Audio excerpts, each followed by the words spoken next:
he could be on the blockchain because he looks like a garbage like 3D crypto punk.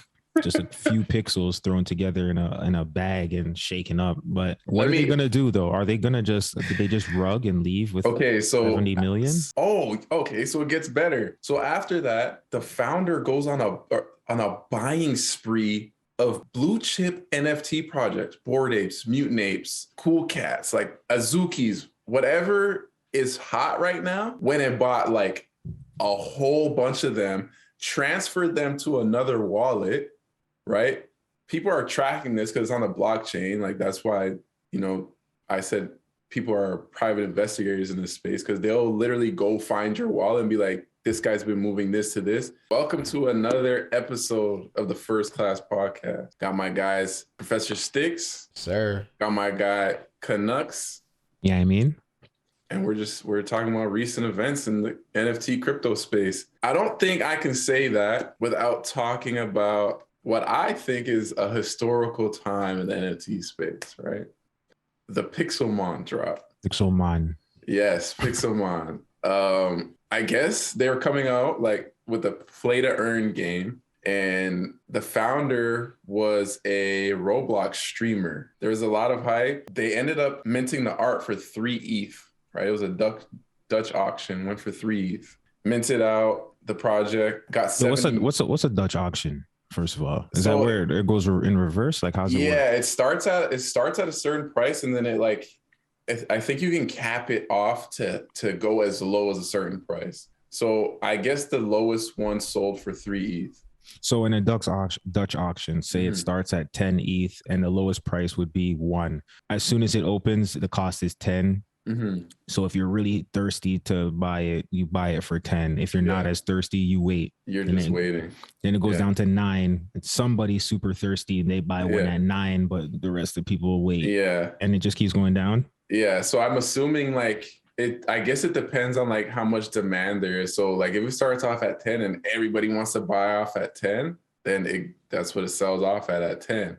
But if people are waiting for it to get lower and lower, I think you can, like I said, I think you can set it so it stops at a certain price. So maybe the minimum, either it started off at 3 ETH or it ended at 3 ETH. But either way, they made 70 million off this drop. Not a bad day at the office. $70 million, right? So they had previews of what the art was supposed to look like, right? And honestly, it looks cool. Is it something I'd be hype about? Not really, but I can see, the play to earn.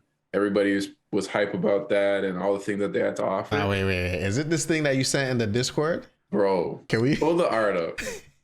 Because I saw this and like, if you just go on Twitter and you look at some of these things that people minted, like somebody minted nothing. It was grass. What do you mean it was grass? There was supposed to be a character in the picture and it was just grass. Kevin was supposed to be a character in the game. I don't know what Kevin was supposed to look like, but I said he looks like a mix of salad fingers and Squirtle. And they named him after the man from Home Alone. Yeah.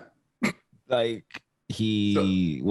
So Jimmy, I don't know if you can find like what the pictures of their art previews look like. And there was 10,000 different variations of this Pixelmon? Not just that. Like there's a bunch of different characters. Oh my Lord.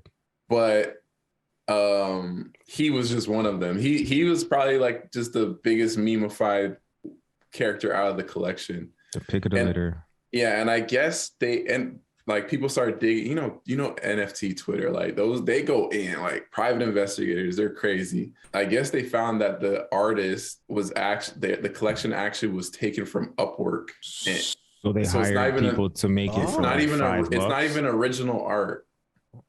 So people paid 70 million, like they made 70 million off of not even original art. That was just like anybody could have went and bought it for like whatever, $20. So then really whose fault is it then? It's the developer's fault for sure.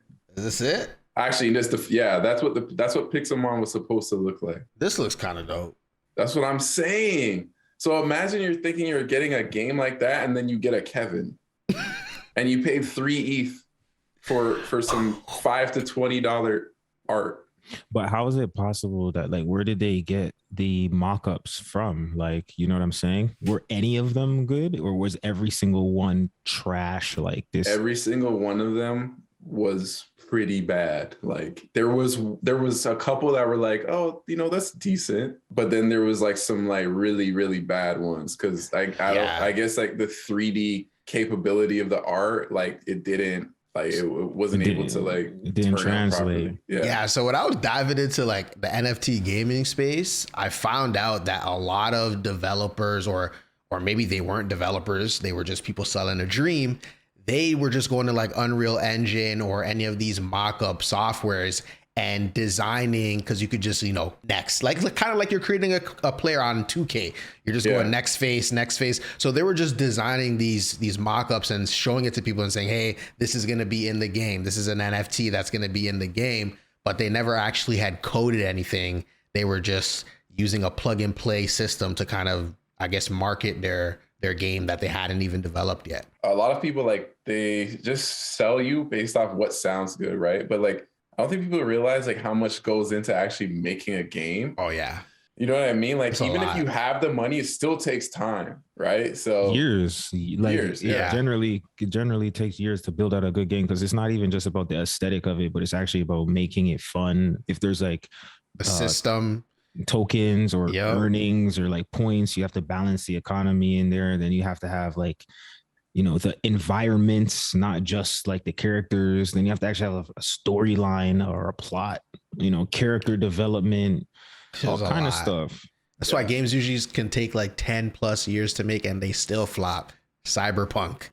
I never even played that game. I did. I had it on PS5. Cool, was PS5 a real thing? Like, people bought PS5 and then I was like, seems like PS4 still, so I'll just stay with my PS4. So CryptoPunks, right? CryptoPunks are all super pixelated and like very basic in the way that they look, because if I'm not mistaken, isn't that artwork actually truly locked on the blockchain? Like, it is encrypted into Ethereum, whereas most of the artwork that you see, it's like way too high def to be stored in a blockchain, because like those super intricate 3D like motion graphics, all that kind of stuff takes up way too much data, and to store that on a blockchain, it wouldn't be possible. To get way too bloated, so they store it on interplanetary file system, or IPFS, and then what's actually on the blockchain is like something that redirects and points towards where the actual images or the videos are stored on IPFS. It's an encrypted like file, basically? It's not even a file. It's a hyperlink. Okay. So like most of and this is one of the main critiques of people who are, detractors of NFTs as far as artwork goes, is that like, depending on how the smart contract's written, first of all, that link pointing to that IPFS address, some of those you could actually change where it's pointing to. So you could have one day have like, a freaking painting of Mona Lisa in your wallet, and the next day it could be a painting of the Lisa Mona. You know what I mean? Depending on how someone goes in there and changes where your hyperlink is pointing. There's ways of writing the smart contract so that, you can't change the metadata and you can't change where it points to. But then there's other aspects of the opposite end of it, like how it's stored in IPFS.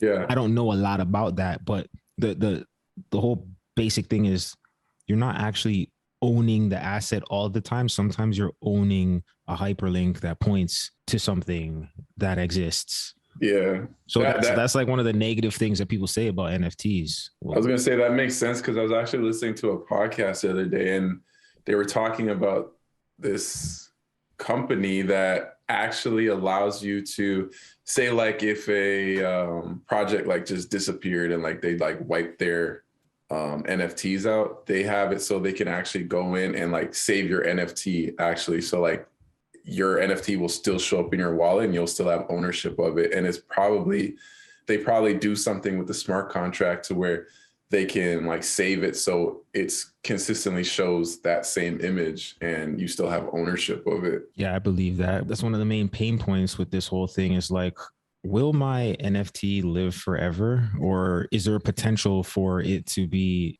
somehow taken down, or like will the data always be there? Like there used to be this website called, I think it was like blockchain.com or something like that, and they helped people set up Bitcoin wallets like way back in the day before it was, the user experience was way better and they had all these different apps and different wallets. They changed something on their website like many years ago, and so all the wallets that they help people set up are like gone. So, I don't know the full story. So excuse me, like fact check me and figure it out on your own if you really want to. But the point is, relying on a central entity it leads to the potential to have a single point of failure if something goes wrong with that central entity. And that's like the whole thing about crypto. It's like decentralized in name only for a lot of stuff. And it's not really truly decentralized.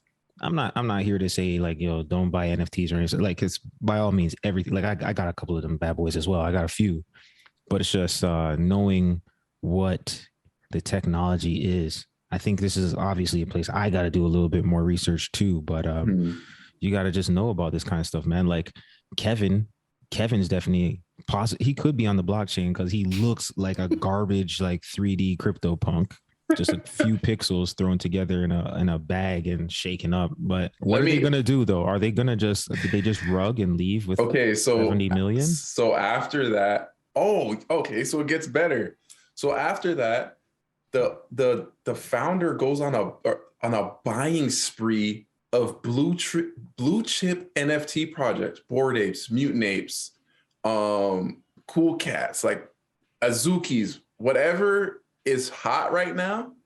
Went and bought like a whole bunch of them, transferred them to another wallet, right? People are tracking this because it's on the blockchain. Like that's why, I said people are private investigators in this space, because they'll literally go find your wallet and be like, this guy's been moving this to this. They caught that he was doing that. He tries to hide it in his wallet because you can hide it even though it still shows up that's in your wallet. Like if you go to your wallet, you can hide it and you won't see any of this stuff, but it's still there. So yeah, he went and did that. And then they were saying how the original plan was to upgrade the art after the mint, and it was never said in the roadmap. It was just a whole bunch of really like sketchy stuff that was going on. So like for you guys and Jimmy, I don't know if you have an opinion on this yet because like you're newer to the NFT space, but like these hype projects, there's at least one or two rugs a week, right, of hype projects that you hear about, because you only hear about the ones that hit people who got that bag. Like, but people with no bag get rugged on a daily basis. Like I have some BS in my wallet from my journey, and it's that's a soft rug. Yeah, where they don't really rug you. They just kind of like disappear and. But for like, do you guys think that like these hype projects could actually impact the amount of people that want to enter the space? If they're hearing about this stuff on like a weekly basis and you're looking to get into NFTs, would you be like, I'm good because I don't want to lose thousands of dollars potentially? Yeah, I think it's gonna deter some people, but some people are probably gonna hear about it and forget about it. Yeah. Some people are still gonna be consumers of this space.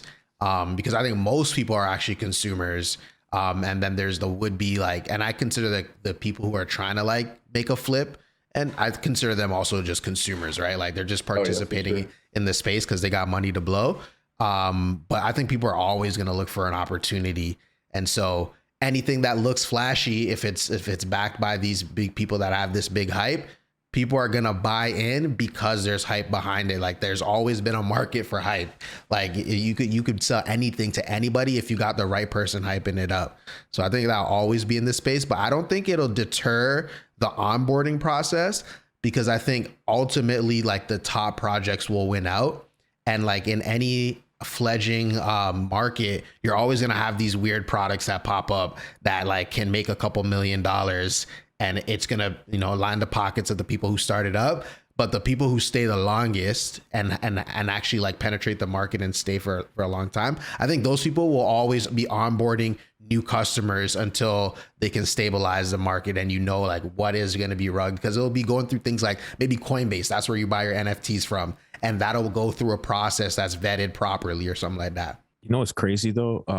NFTs they can be like a black hole, because in order for you to get rid of your NFTs, if you don't like them, there has to be a buyer on the other side. And because there's so few in each collection, like it's very illiquid markets. Like there's not a lot of buyers for every NFT. So it can take you a long time to get off of NFTs that you don't want, which can cause you to sell them at fire sale prices to attract buyers, right? Yeah.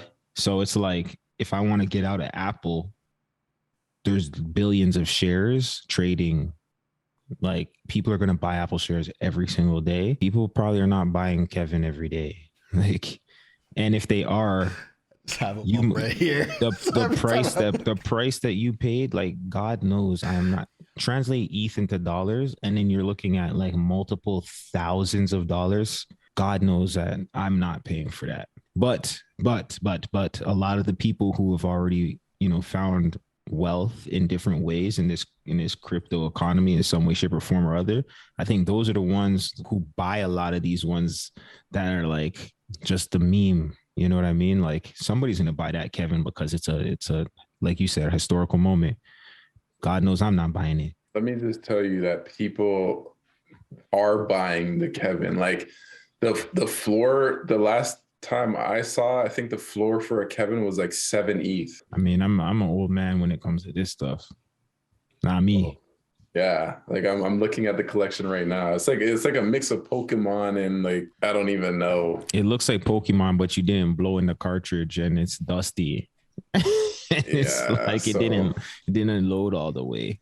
I don't know what they're gonna do.